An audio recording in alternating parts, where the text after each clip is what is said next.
नमस्कार, आपण पाहत आहात इंडियन फास्ट न्यूज।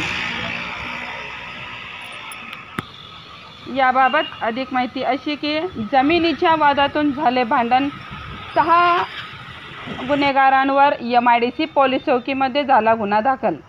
याबाबत अधिक माहिती अशी की इक्बाल शेख, मुश्ताक शेख, अनिता झंपले, अंबिका गायकवाड, शाहीन शेख आणि कौसर शेख यांच्या विरुद्ध MIDC पोलीस ठाण्यात 545/2024 कलम 189, 115 भारदवी सहित यांच्यावरती 31/7/2024 रोजी 2 वाजताच्या सुमारास झाला गुन्हा दाखल।